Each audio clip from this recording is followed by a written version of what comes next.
206 park site முன்னாடி நம்ம வந்து எதில் போயிட்டு இருந்தோம், எம்ஜிஆர் பார்க்கில் போயிட்டு இருந்தோம், ராஜாஜி பார்க்கில் போயிட்டு இருந்தோம். அதை விட்டா பீச் வந்து அவ்வளோ நடப்பீங்க. முத்துநகர் டெவலப் பண்ணணும். கிட்டத்தட்ட சனி ஞாயிறு 2000 என்ட்ரி இருக்கு. ரோஸ் பார்க்குன்னு ஒரு பிளான் வச்சிருக்கோம். அதுவும் டெவலப்ல வரும். இப்போதைக்கு வாக்கிங் போயிட்டு டெவலப் வரும். இது போக 15-16 பார்க் சேர்ந்துருக்கு. நார்த் சோன்ல வந்து வடக்கு பக்கத்தில் ஒரே ஒரு பார்க் உண்டு. இந்த 3 பார்க்ல தான் நடந்துட்டு இருந்தாங்க.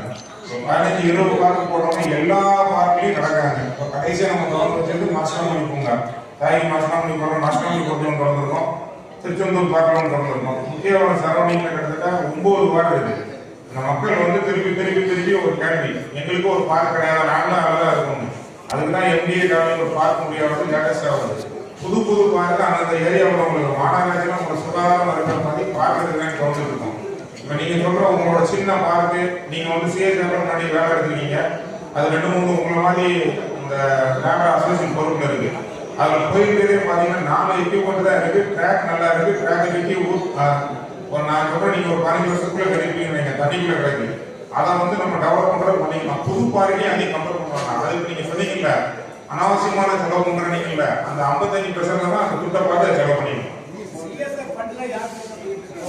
என்ன எம்டி பண்ண முடியுமா? வாங்கி கொடுங்க. உங்களுக்கு நல்லாவே தெரியும். அந்த பேப்பர்ல பேச ஆச்சு. அது வரப்போகுது. அது வந்து ஆர்வம் நம்மளை வந்து நடத்த சொல்றாங்க பாருங்களுக்கு அவங்க டைப் போவாங்க.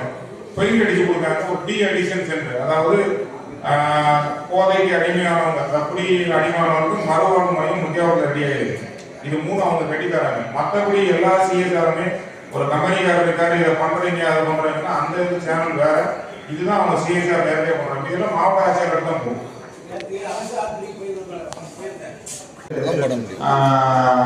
நம்ம வந்து சிஇல ஒரு டெபிசிஆர் யாராவது வரும். ஏன்னா ஆணையம் அந்த வேலை வேணுமா வேண்டாமா, பொதுமைக்கு செலவழிப்பு ஆணையர்கள் வாய்ப்பு உத்தரவு கேட்பாங்க. செய்யலாம் அப்படின்னா உடனே நடக்கும். இதில் எதையாவது வேண்டாம் முடியுமானா அந்த இடத்துல நின்றோம். ஆனால் தவறான கருத்து சொல்றவங்க மேல நடவடிக்கை எடுக்கப்படும். உங்களும் இல்லை, உங்களை சொன்னாங்க.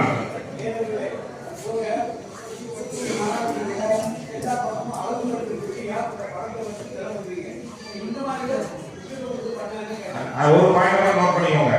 நம்ம மாநகராட்சி பணத்தை எடுத்து செலவு பண்றது, கவுன்சில் தீர்மானத்தை உங்க காட்டிட்டு தான் செலவு பண்ணணும். மீதி எல்லாமே பிரைவேட்டோட சிஎஸ்ஆர் வந்து வெளியே சோர்ஸ் பண்ணி பண்றதுதான் தவிர, இந்த 3 கெட்டு இருக்கும். நீங்க வந்து 25 வருஷமா மாமூர் வந்து சின்ன வேண்டுகோள் நான் தெரிஞ்சது சொல்றேன். 100 ரூபா வசூல் பண்றதுன்னா, அதாவது கல்விக்கு எவ்வளோ, சுகாதாரத்துக்கு எவ்வளோ, டாக்ஸுக்கு எவ்வளோ, நம்மளோட வரி வந்து 55 ரூபா தான் கிடைக்கும். நான் 100 ரூபாயில சொல்றேன். அந்த 55 ரூபாய் வச்சுதான் உங்களுக்கு வந்து சானிடரி ஒர்க்கர் பண்ணணும், ஒரு சாலையை உடஞ்சி போயிட்டா பண்ணணும், அவசர வேலை, இந்த வெள்ள நேரத்தில் பண்ற வேலையா இருந்தாலும் சரி, என்ன உதவியா இருந்தாலும் அதை தான் பண்ண முடியும். ஓட்டுநர் ஃபண்டை வச்சு வடநாட்டில இருந்து நம்மளே தண்ணி மெயின்டைன் பண்ணுறோம். 33 டேங்க் வச்சிருக்கோம். அந்த டேங்க்ல போகிற லீக்கெல்லாம் அந்த ஃபண்ட்லேருந்து பண்ணுவோம். அதனால அதெல்லாம் நல்லாவே சர்ப்ளஸாக இருக்கு. பட்ஜெட்டில் பார்த்தாலும் இந்த பணத்துக்கும் அதுக்கு சம்மந்தம் இல்லைங்கிறத தெரிஞ்சு போயிடும். வந்து தூத்துக்குடி மாநகராட்சி மட்டும் செப்பரேட் கிடையாது. தமிழ்நாட்டில் என்ன, அதாவது 2019 வரையை போட்டு நாங்கள் இடையில் காட்சியில் அது நடைமுறை வரல. நகர்ப்புற உள்ளாட்சி வந்தோம், நம்ம கவுன்சில் வந்தோம் வந்துச்சு. அந்த வரிப்படி இப்போ போயிட்டு இருக்கு. 1% வந்து சின்ன திருத்தம். இப்போ வந்து சில முன்னக்கூட்டி கட்டிடுறாங்க, கட்டினா 1% டிஸ்கவுண்ட், கெட்டாதவங்களுக்கு 1% சேர்ந்து வரும்.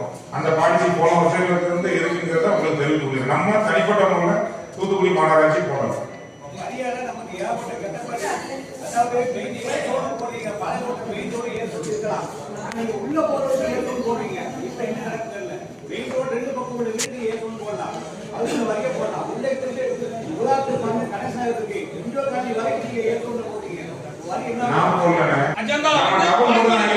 அப்பவும் மாமன்ற கோஷம் இருக்காங்க. அப்ப விவரம் தெரியாம இப்போ வந்து புதுசா கேட்கறாங்க. எனக்கு என்ன புரியல. அப்படி கிடையாது.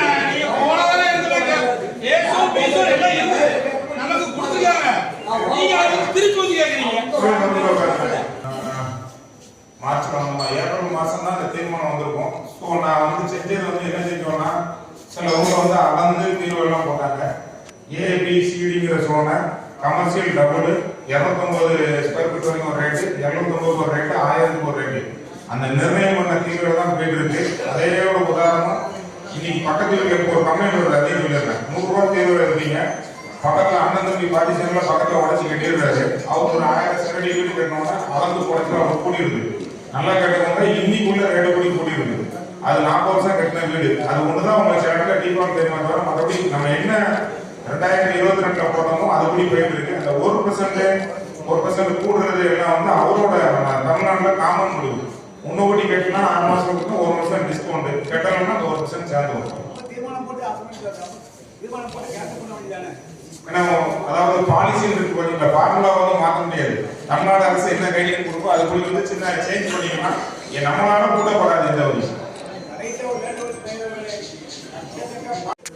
ஹைகோர்ட்ல இருந்தால் முடிவு பண்ணி நமக்குள்ள கோர்ட் காங்கிரஸை வெளியே போவதற்கு ஹைகோர்ட் மாமூல் நீதியரசால் நடவடிக்கை எடுக்கப்பட்டு வருது. அவங்க என்ன முடிவு எடுக்காங்களோ அதை நம்ம தமிழ்நாடு அரசு செயல்படுத்த போகுது. அதனால் தெரிவித்துக் கொள்கிறேன். அது மட்டும் இல்ல, மகளிருக்கு வந்து பல்வேறு நடவடிக்கை தமிழக முதலமைச்சர் சார்பாக நடவடிக்கை எடுத்து வராங்க. தூத்துக்குடி உங்களுக்கு எல்லாம் தெரியும். நீங்கன்னா ஸ்கூல் தோன்றதுக்கும் அங்கே கேமரா ப்ரொவைட் பண்ண சொல்லியிருக்கோம். நம்ம சிசிடிவி முக்கியமான சாலை வாவசி ரோட்டில் நடந்தாலே இங்கே நம்ம தெரியும். I-20 இருக்கு, புஷ்பாஞ்சலி ஒரு கேமரா இருக்குது, எடிஆர் ரோட்டில் இருக்குது.